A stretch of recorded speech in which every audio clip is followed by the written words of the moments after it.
Hey everyone, delighted to have you here with us today, and amazing to be joined by Matt Bromley, who's given up his time today. Specialist, superstar of the CPD field, understands it from a head teacher point of view, from a Matt leader, I think you're standing at one point, and also obviously from a teacher working way through, authoring lots of materials as well. So it's brilliant to have Matt here where we can give a big in-depth dig into CPD, what it feels like now and where it's moving to. And great to have Katie here as well, who'll be joining us a little bit later. So what we're going to be doing today with Matt is we're going to be really digging into the whole CPD thing, which is obviously something we've been involved in here at Osiris for many years. If you can just say who you are, where you're from, that would really help in the chat. If you've got questions or points to make, just raise them and we'll put those into the conversation. I'm going to hand over to Matt in a moment. So the first bit, we're going to be looking really at, why teach a CPD and, how can it be effective? And then, what does that effectiveness really mean and how do we make it impact? And then we're moving to the form and format, because that's changed quite significantly, obviously, with the COVID era and what's been happening. And then we're going to get onto, what should be the focus of CPD now? So very good session we're looking forward to. Matt, over to you. Yeah, thanks, Stephen. It's an absolute pleasure to be here. Welcome, colleagues. I hope you're well. I'm sure, like all of us, you're now crawling on hands and knees towards Christmas. So we will try and keep this as short and hopefully as informative and useful as we can. Although I do feel that after that introduction, I could just say goodbye at this point, because I sense it might be downhill from here when I actually get into the detail. But let's hope not. So, as Stephen said, I want to start by talking about why CPD matters, and hopefully, and I know that you need no convincing, colleagues, but hopefully to convince you that we do need to continue to invest in CPD. So if Stephen or Katie wouldn't mind just popping the slides on there so that colleagues can see the first slide. Matt, just fill in for a second. Start talking. We'll get those loaded up in a second. Thanks very much. They seem to have gone when we lost them. Okay, no problem at all. We can always do it without slides if we need to. Although I was looking forward to doing my impression of Professor Chris Whitty today by saying, next slide, please. I find it amazing that our Chief Medical Officer and our Chief Scientific Advisor don't yet have PowerPoint clickers that all of us working in education, us teachers, have had for about 20 years now. So here we go. Here's the first slide. So as I said, I wanted to start this afternoon by trying to convince you, though, as I said, you need no convincing, I'm sure, that CPD matters, that we do need to invest in teacher professional development. So just permit me, if you will, a sort of sideways step. Because one of the topics, actually, when I do CPD in schools, one of the topics that I was asked more than any other, until maybe 2 or 3 years ago, in fact, was what is outstanding teaching, and what does an outstanding teacher do? That was the topic of CPD. And when I was asked to deliver a whole staff inset on that subject of what is outstanding teaching, I always had a difficulty. I felt my blood run cold because, well, firstly, I felt that the word outstanding had been denigrated by its association with Ofsted. Because at least it felt to me that word had become reduced to a checklist, if you like. And if you could tick certain boxes, then you would be deemed to be outstanding. That would be the judgment of you as a teacher and on the quality of your teaching. And of course, we know that teaching is much more complex and nuanced than a checklist could possibly do justice to it. So I had an issue there. But secondly, I also had an issue because the word, if you think about what it means, surely outstanding means to stand out from, to be an exception to. And so if we all became outstanding teachers by whatever measure you wish to choose, then surely that quality becomes the average and therefore is no longer outstanding. So I had an issue with the language as well. And still do. I don't use the word outstanding.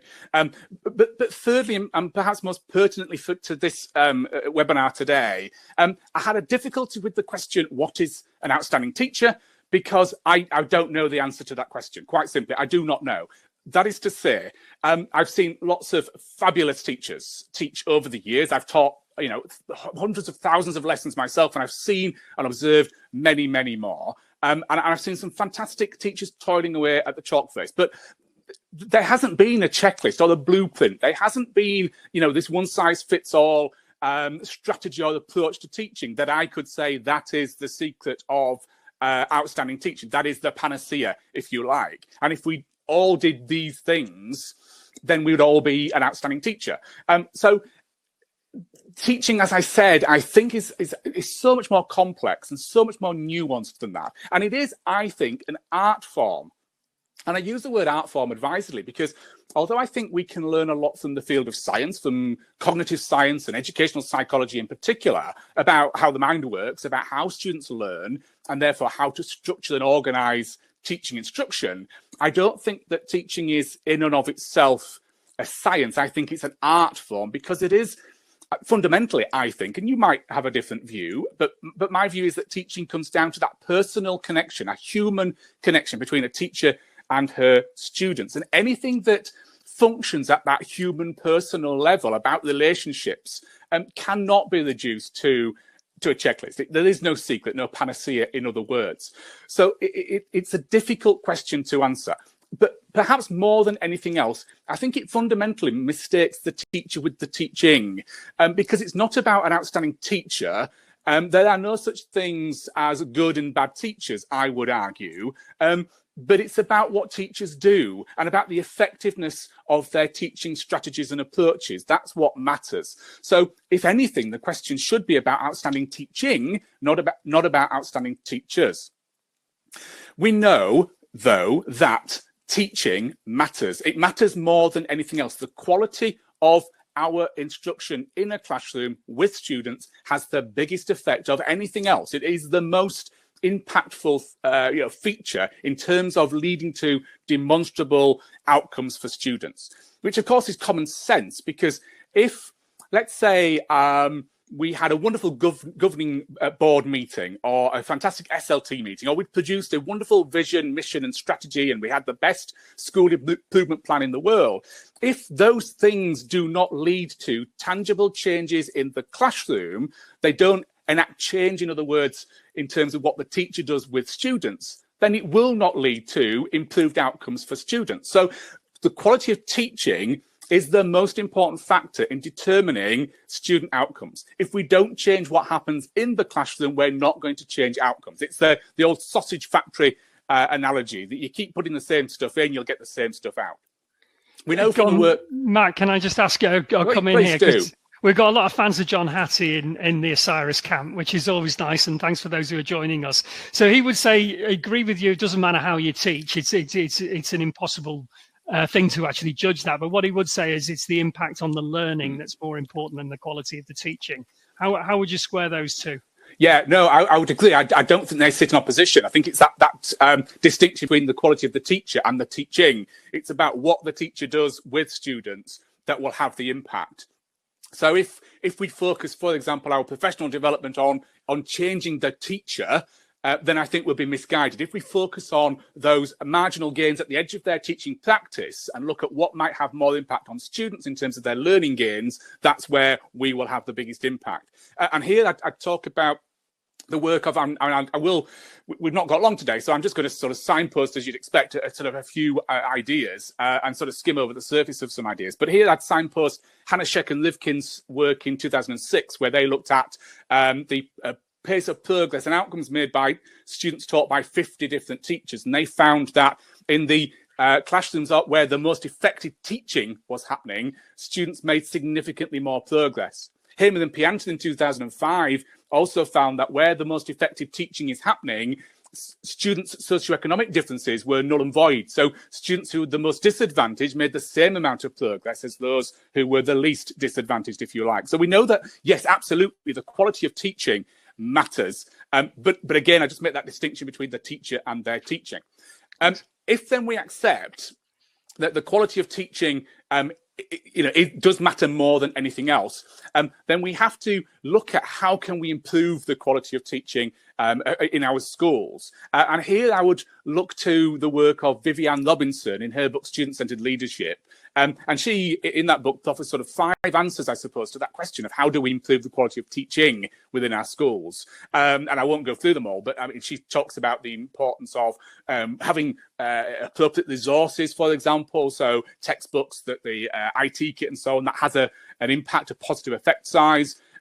We know that managing whole school behaviour has a positive effect size and leads to demonstrable improvements in academic gains and so on. But standing out of all of those 5 answers to the question of how do we improve the quality of teaching is leading on professional development, or teaching and learning development, as she would call it. And it is about really focusing on how can we help teachers, first of all, to understand the strategies and the approaches that will have the biggest impact on students, and then how to take risks, to make mistakes, to try those out within their own classrooms, within a no blame culture. So that's what we'll move on to look at next. If you're not yet convinced, just two more things to say in terms of why CPD matters. In addition to what Robinson has said in her book about the fact that has the biggest effect size, 0.84 is the effect size of leading on professional development. We know as well that Ofsted in their education inspection framework talk about the importance of teacher CPD as well. Now, I'm not suggesting by mentioning Ofsted that because Ofsted say we should do something, then we jump. We don't do what we do for Ofsted. We do what we do for our students, of course. Can we say other brands of inspection do exist for colleagues in other domains as well? Yes, absolutely, yeah. Thank you. Yeah, it's a good point. But what Ofsted say in their EIF, I think is useful, and it does point to a shift in our culture in the sector, which is that school leaders should, and will be held to account for the extent to which they do this, should focus on improving their teachers' knowledge to help them to get better at what they do. And crucially, they say that teacher professional development should be aligned to the curriculum. Now, what Ofsted say, and I'm going to come back to this point later in the webinar more explicitly, but they say that CPD should help staff to improve their subject, pedagogical, and pedagogical content knowledge. So just sort of put a pin in that for now. We'll come back to that point, because that's crucial in terms of the focus of effective professional development. But suffice to say, Ofsted argue that CPD really does matter, and as leaders we will be judged on that. The teacher standards as well, of course, which many of you will use as the backbone of your appraisal system, and certainly it will form a part of an NQT's induction process, also says that teachers should take responsibility for improving their teaching through appropriate professional development. So this recognises the importance of those wider professional responsibilities that teachers should obey and focus on. So CPD is at the heart of that. So if we accept that CPD matters, that it's important, and it is proven to be the most effective way of improving teaching quality, and we know in turn that teaching quality is the most significant factor in determining student outcomes, then it begs the question, how? What should that CPD look like? How might we structure that? What form should it take? And ultimately, what should be the content? What should be the focus, the stuff, if you like, the substance of that CPD?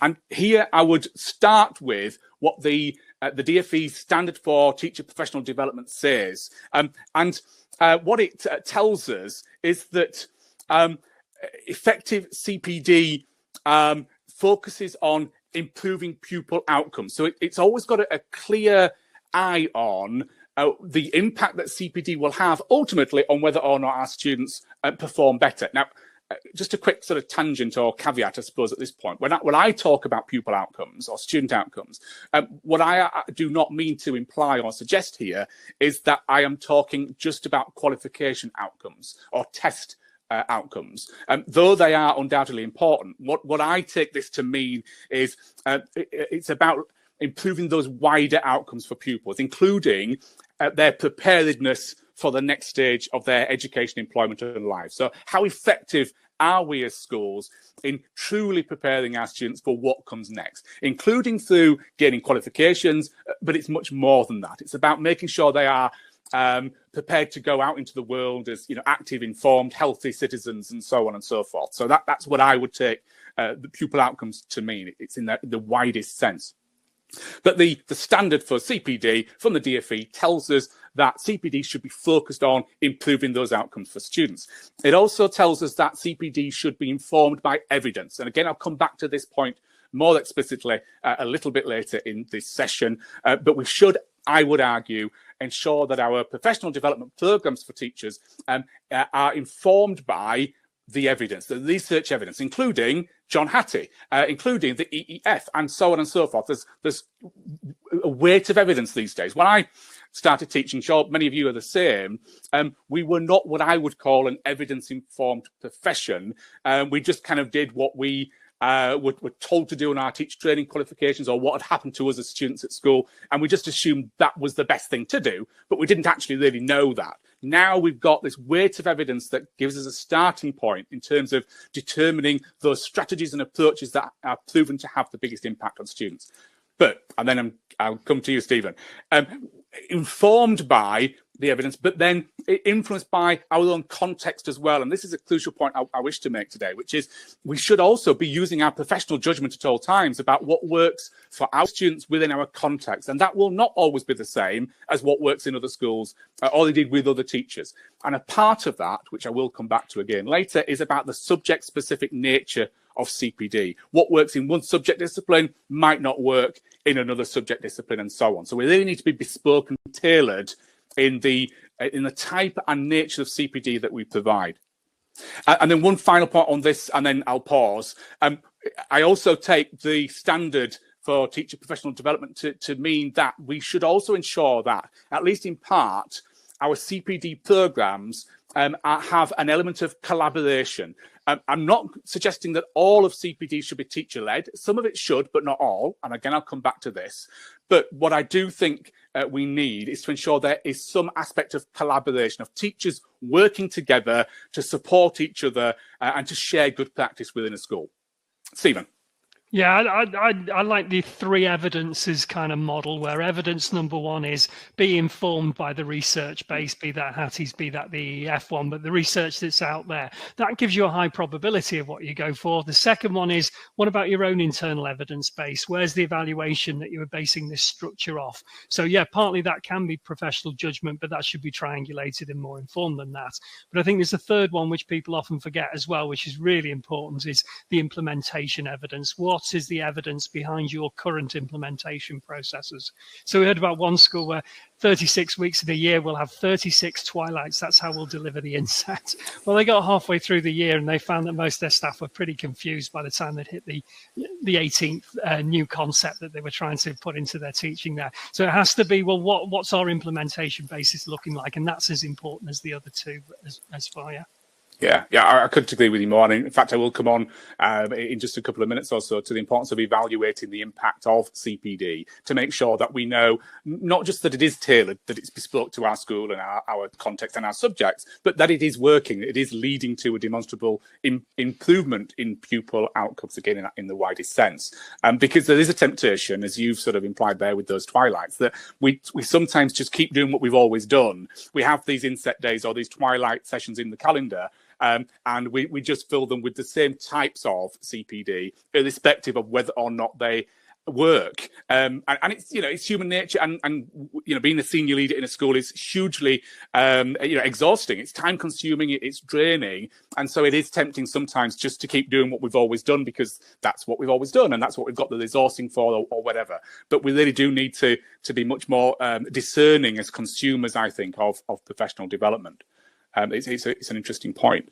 So we've sort of argued so far about why does CPD matter? Hopefully I've further convinced you that CPD is important, and not just for Ofsted and other inspectors, but it's important in terms of leading to those demonstrable improvements in the quality of teaching, which in turn improves student outcomes.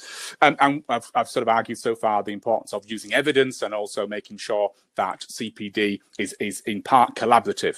So I just want to sort of drill down into some of those points a little bit further. I'm going to start with this point. And Ofsted made it, and I said I'd come back to this more explicitly, but Ofsted say this too. It's my view that CPD should perform two functions. It's a dual processor, if you like. It should, on the one hand, improve teachers' pedagogical and pedagogical content knowledge. In other words, it should help them to improve their teaching abilities and skills, or whatever you want to call it, their understanding of pedagogy, of the practice of teaching. But on the other, it should help to improve their knowledge of their subject, or subjects in some cases, their discipline that they teach. Because I think we all know that teaching is about dual professionalism. We have to sort of spin these two plates at all times. And without, I'm clearly not going to name names, and I don't wish to denigrate anyone either, but I'm sure we all know those teachers who have one but not the other. So maybe they are wonderful with children, really engaging with children, but they don't have the depth of subject knowledge to back that up. And so students don't make the progress that perhaps they should or we'd expect of them to make. Or that teacher isn't able to preempt the misconceptions and the questions that students might have in that subject, and therefore their planning and the pace of that teaching is not sufficient. But on the other hand, I'm sure we also know some of those teachers who are the most impressive experts in their subject field. They have the PhD in their subject. They have the big T-file head. They are so clever. But they know their stuff, but they don't know how to teach their stuff in a way that makes sense to students. In other words, they cannot see their expertise through the eyes of the novice student. They again, don't see those misconceptions or misunderstandings, or don't preempt the questions that students might have, and they cannot deliver their subject in an engaging, motivating, and challenging manner. So I would argue that when we plan our programs of CPD, we should ensure that we do perform those dual functions. We ensure that our CPD develops pedagogical knowledge, including whole staff insight on the quality of feedback, on developing metacognition, and so on and so forth, but also that there's the provision of subject-specific CPD as well. And that can take many forms, of course. It might be training courses, it might be helping teachers to engage with professional networks and associations in their subject. It could be academic research. It could be many forms, and networking with other subject specialists in other schools and so on. But I'd argue it's important that we do both of those things. Stephen, do you want to come in on that point? I think both those dual again, if you like. So you've got a dual track and a dual track. Because with the PCK, you've got the pedagogy, which I think you were putting forward there. But we've also got the relational side, because without the relational trust, the pedagogy really hasn't got an organic soil to grow in, if you like. And then on the other side, the subject-specific knowledge. This is where we've been finding some interesting things. So I was lucky enough to get invited over to Staten Island to have a look at what they were doing there. And it wasn't, because there's a huge study on maths, wasn't there, in the States in 2019, the biggest ever subject knowledge one, where they'd increased the subject knowledge of all the staff over a year-long program. It was a ridiculously expensive, huge scale, no impact whatsoever on learning, which was, so I think that this is the bit where, people think it's the subject knowledge itself. What we're finding is, and this is what came out of Staten Island as well, and where we've been doing some work, it's the sequencing of that knowledge, which is the actual vital. It's getting into a way that people catch it. It's not just you've got to know it and you've got to be really adept in it. You've actually got to know it in the way that the learners learn it, and they're the novice learners, so it has to be. Yeah, absolutely. And in fact, you're almost leading my mind here, because a little bit later I'm going to come on to that, which is when I talk about subject knowledge, what I think fundamentally, and you've just said it yourself, it's about the curriculum design of the subject. It's the how to plan and sequence the teaching of that subject in a way that, one, as we've said, makes sense to the novice learner, but also ensures that we build in increasing complexity over time, and the curriculum becomes increasingly challenging. So it's about making sure that we return to and activate prior knowledge before moving on and developing those webs of complexity and developing that schemata and so on. So it's absolutely that. It's not just knowing your subject, it's knowing how to plan and sequence the teaching of that subject in a way that is increasingly complex. But of course, the point is that each subject discipline will take a different shape.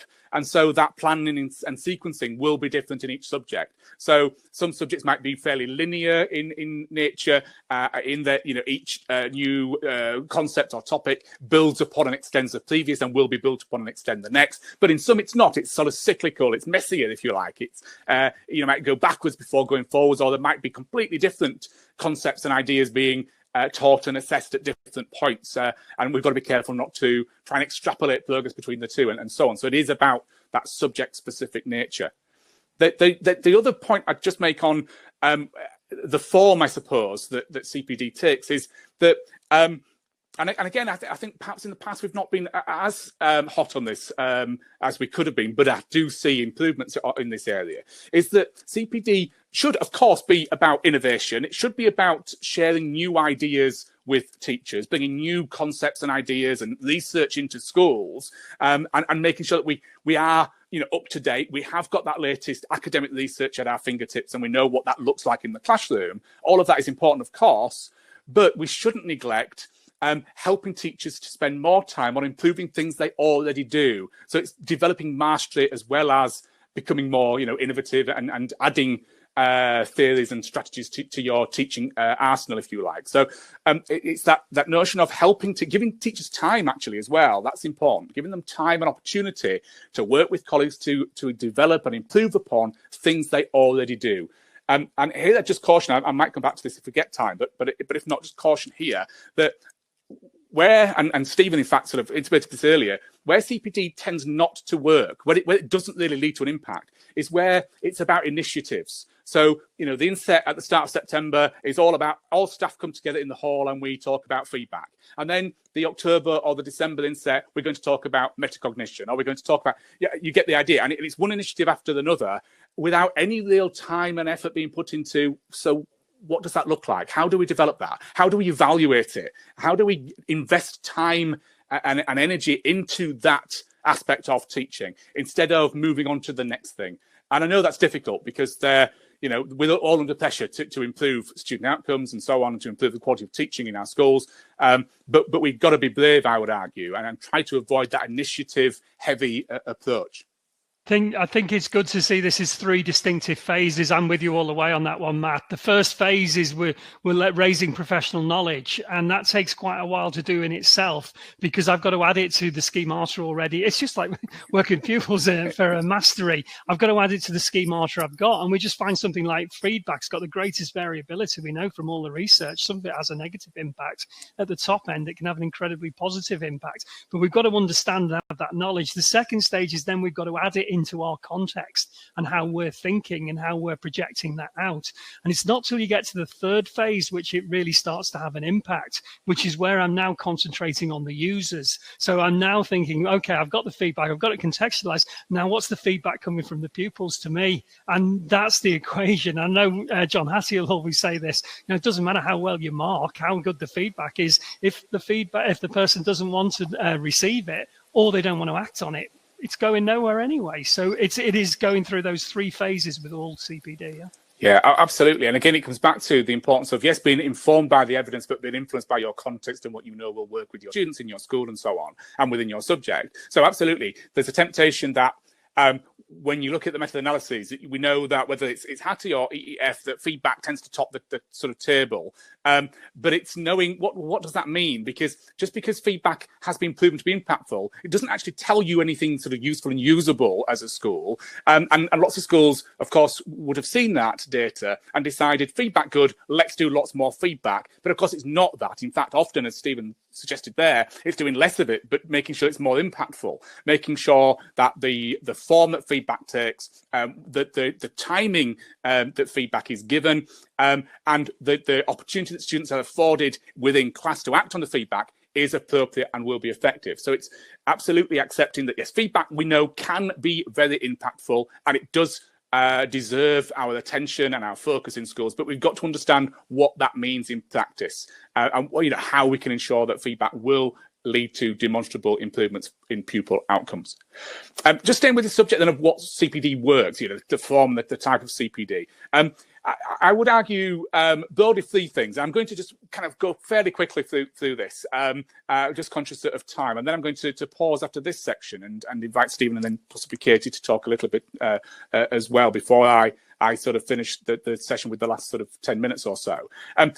So here I'm going to focus on 3 things. I think, and it's my opinion, yes, it's informed by evidence, but it's my opinion, so you're welcome to disagree with that. But in my experience, the most effective CPD is 1, worthwhile, 2, sustained, and 3, evaluated, which we've touched on so far and Stephen mentioned. So in terms of worthwhile, what I mean by that, it's fairly obvious, I'm sure, but what I mean specifically about it being worthwhile is that there has to be a clear purpose, a clear intended outcome of that CPD.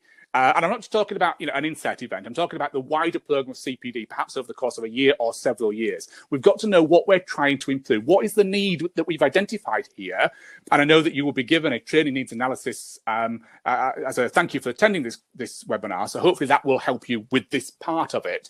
But it's about identifying the need and knowing what we expect success to look like. So how do we know that this CPD focus has a clear purpose, there's a clear rationale here? And how can we ensure that, as I've said, that it is also personalised, it's tailored, it's bespoke to the school, to a department, and to individual teachers in some cases, so that each teacher can recognise that this is something that's worth my time, worth my effort, and I want to invest my time and effort into it. And a part of that is also maintaining motivation over time, so that we can ensure that teachers can see those quick wins. They can see the impact on their daily working lives of CPD. It's got to be linked to what they do on a day-to-day basis and not divorced from that their working lives. So they've got to see the purpose. In terms of sustained, what I mean by that, again, I know the word is self-explanatory, but what I specifically mean is that, as I said earlier, we don't want to focus on one initiative and then ignore that and move on to the next without ever coming back to it or evaluating it. What we want to do is identify those small marginal gains, those tweaks at the edge of our teaching practice. We don't want to seek to transform the way that teachers work. That will fail. We identify those small tweaks at the edge of their teaching practice, and we focus on those for a long period of time, and involving external expertise coming in, but also involving that collaborative practice as well, teachers working together over a period of time. And in fact, I think it might be Cordingley, but I might be mistaken, who said that we have to ensure that each new teaching strategy that we try has to be given about 80 hours of practice before we know whether or not it's effective. So we talk about a significant investment of time here. And then finally, and we've touched on it, so I'll be brief, we've got to make sure that CPD is evaluated. We've got to know that it is working or not working. And actually, I'd just add to that, not just evaluated at the end, but monitored as it's happening, so that we know in a timely fashion whether or not the CPD is helping teachers and is leading to an improvement in terms of the quality of teaching and the pace of progress and so on and so forth. Because if it's not, then we might need to go back and tweak it, change it, and so on. So worthwhile, sustained, and evaluated. Stephen. That made it easier. So now we're going to get back in and we're going to be looking at the form and format. What should it take to work? And then, okay, we're now going towards the post-COVID era. Where should we put in our focus and how should we be doing that? Yeah, thank you. Thanks, Stephen, and thanks, Katie, for that. Okay, so about 10 minutes remaining here. And what I want to do, as Stephen said, is just pick up on a few other aspects of the form and the format of CPD that works. Then I'll talk about the COVID pandemic and what we might have learned from that, but with a focus, as Stephen said, on what we will do next. So it's not about necessarily what we're going to do whilst we're still in the middle of this pandemic, because hopefully, fingers crossed, first vaccinations happen today. We might be coming out of it within the next few months, but it's about what we can learn longer term from our experience of COVID in terms of the quality of our CPD and the form and format that it takes. So just to pick up on a few of the points that I've made so far and be a little bit more explicit, but albeit briefly, I've talked about the importance of collaboration, first of all. So I suppose in some senses, this is about moving from CPD to JPD, or joint practice, joint professional development. And this is about making sure that teachers are afforded time to work with each other. It might take the form of peer observations and feedback. It might take the form of joint planning and so on and so forth. But it's about teachers being given time to work together, to support each other, to share good practice and so on. And in fact, here I just briefly mentioned Judith Little, who I often quote. She works at the University of Berkeley in California, and she said that CPD works best when it affords teachers time to talk about teaching. So we try to remove as many of the sort of administrative aspects of departmental meetings and whole staff meetings as we can, and really focus on talking about students and about teaching and learning. She said that it works best when teachers are given time to observe each other in a non-threatening, supportive environment. It's not a high-stakes observation, though hopefully none of you do those in any case. But it's about teachers without fear or favour, supporting each other, because there we know that the observer and the observee both learn a lot from that experience and can really support each other to improve, not least because they're seeing other teachers teach the same students that they might teach, which is very impactful and very valuable. She also says that it works well when teachers have time to plan together. Now, here I'm not an advocate of lesson planning, but it might be about that wider curriculum planning a task that's upon us all now. So it's about that planning and sequencing of our curriculum.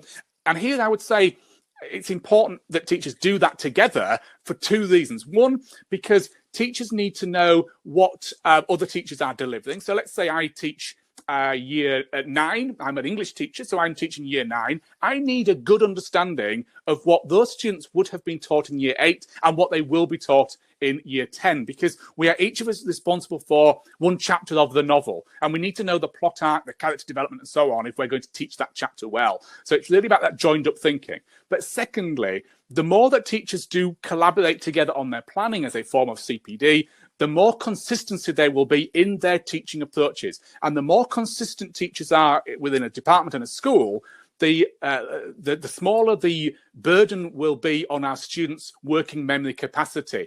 That extraneous load will lessen, and therefore they'll have more working memory capacity to really focus on accepting and achieving within much more complex curriculum content. And then finally, Little says that it's important that teachers teach each other as well. So there should certainly be some sharing of good practice and some opportunities for teachers to deliver CPD in-house. So collaboration, first of all, experimentation next. And I've talked about the importance of that, no blame culture within our schools, so that teachers do feel able to take risks, to try new things out without fear. Because sometimes, as we know, we try new things and they do not work. But we need to learn, just as our students do, from our mistakes if we're going to get better. So we've got to develop a no-blame culture so that teachers can have the confidence in order to try new things, knowing that sometimes they will not work or will not work as well as we would hope. And then the final point on this, before I talk COVID specifically, and after this I'll just pause again if Stephen wants to come in, is yes, we need collaboration. Yes, we need teachers working together, but we still also, of course I would say this, wouldn't I? But we still also do need the external expertise coming into our schools, because otherwise we've become a closed shop and we've become tone deaf to new ideas, to understanding what works in other schools, to understanding what the academic research tells us, and so on. So it's important that we do not close ourselves in and only listen to each other, because, again, that will be the sausage factory approach, but that we do ensure there is that external input, not just because they will bring in those academic research and what works elsewhere, but they can benchmark for you. They can provide that benchmark against other schools, knowing what they've seen work elsewhere. They can provide a fresh perspective for your schools, seeing what you do without that sort of biased view that you will inevitably have. And therefore, they can challenge the status quo more easily than perhaps some of you can do. Stephen. I'm going to be slightly devil's advocate there, because I see the word collaboration and I kind of go, this is because I've seen the research on it and it's not good, unfortunately. It's the zero exercise on collaboration when you actually look at it. Collective efficacy, or teacher collective efficacy, love it. Jenny Donahue's work, fantastic at unpicking that. That has a real impact, and it's worth differentiating. Look, are we just collaborating here, or are we actually showing collective efficacy? Because if you steer to the latter, you're going to get a lot more impact. If you steer to the former, you're really playing it to chance a lot. Yeah, and in fact, you're trying to be devil's advocate and sow some dissent here between us so that it's entertaining. But actually, I completely agree with what you said. And perhaps it's an argument of semantics about what that word collaboration means in practice, because you're quite right. And as I said, a part of that collaborative process is about working together to ensure that we have more consistency in terms of how we teach, because we know that will have an positive impact on our students' abilities to learn increasingly complex content. But it's a very interesting point and a good point to make, that, as with all things, collaboration will not work if it's not done well. If it's just about giving people some time to sit around with a coffee and chat, it's not going to have much of an impact. It might improve well-being, by the way, and it might not. I'm not suggesting we don't do that. But if we have a clear focus for our CPD, then we've got to have a clear focus for what we expect the collaborative aspect of it to achieve. Final point then for me is about what we've learned, I suppose, from the lockdown and from the pandemic more widely, about the forms and focus of CPD that might work better than others. Now, I'm not one to suggest that we have to completely change, wholesale change the way that we view CPD because of COVID. That would be to suggest that what we did before COVID was broken in some way, wasn't working. So I'm not suggesting that we do, whatever the new normal might be, that we do things completely differently. We don't need to do that. But inevitably, we have learnt the value, I think, of more flexible CPD, particularly online CPD, webinars such as this, seminars, online conferences, and so on and so forth. So we have learned that by providing more online CPD, we are providing increasing flexibility for teachers, which will help our teachers who perhaps work part-time or have other commitments to be able to access CPD as and when it suits them, so that our teachers will no longer miss out on something valuable. But it also improves their accessibility in the sense that they can access it at a pace that suits them. So no longer does one size fit all. And if we make sure that the online CPD that we access is a blend of pre-recorded instructional videos, for example, and these live webinars or coaching sessions, then teachers can make some choices. And we know making choices improves motivation. They can make some choices about when and how to access that and the pace with which to access it. They can put simply go back to a particular module a number of times, or complete one module and take their time to consider that, to put some things into practice, to evaluate that before moving on. So it really does support. And of course, financially, by investing in more online CPD, then we will be cutting some of the costs that are inherent in training costs and conferences. But of course, there's still no substitute for the important networking that goes on many of those face-to-face events. So when I say let's learn from the lockdown and really focus on investing in online CPD, I'm not suggesting that we only access online CPD in the future. Of course, those face-to-face events are an important chance to network and to talk to colleagues that sometimes an online session cannot deliver in quite the same way. Final point then is, well, what should we be focusing on? So we've talked about why CPD matters. We've talked about how CPD might be structured, what it might look like in practice, and the forms and the format that it might take. The big question that remains then is, what should we focus on? Well, I'm not here to tell you what you should focus on. I've already argued that you should be informed by the evidence, but you should be influenced by your setting, your context.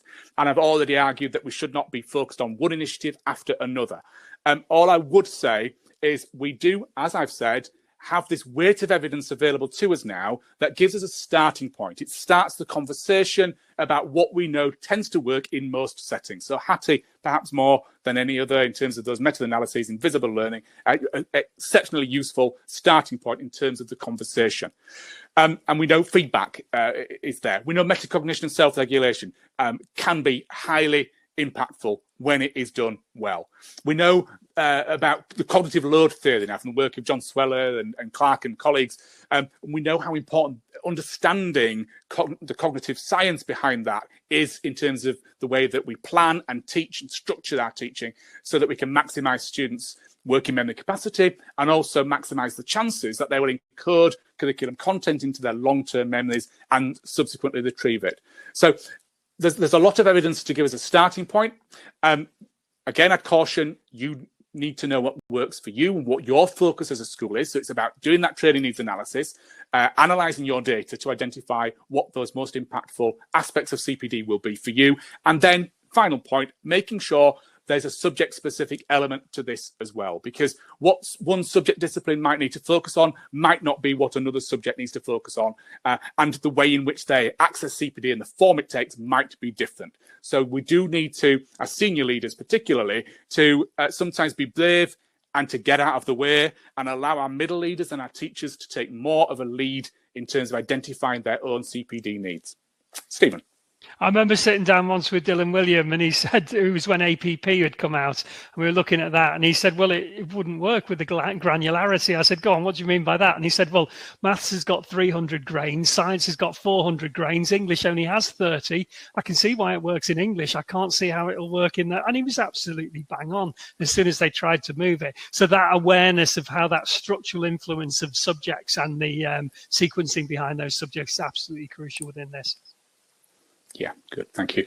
Okay, that's me finished. All I will just say, a shameless plug for two things. One, if you want to know more about some of the topics that I've talked about today, you'll find it on my website, bromleyeducation.co.uk. You can contact me if you wish. But there's also the books. I've got to mention the books. I do place them, as Stephen knows, strategically behind me on the bookshelves in the hope that you might spot them. But there they are in their full glory, should you wish to look further. Stephen. And thanks so much, Matt. It comes, that sort of level of clarity comes from, writing those books, redoing the research that lies behind them. And it was great to be able to pass that on. So thanks so much for everyone joining us. Any more questions, just pop them through and we'll endeavour to get Matt to provide some answers. Thank you, Katie, for popping in. Any last words? Thank you. No, that's it. Thank you very much, everyone.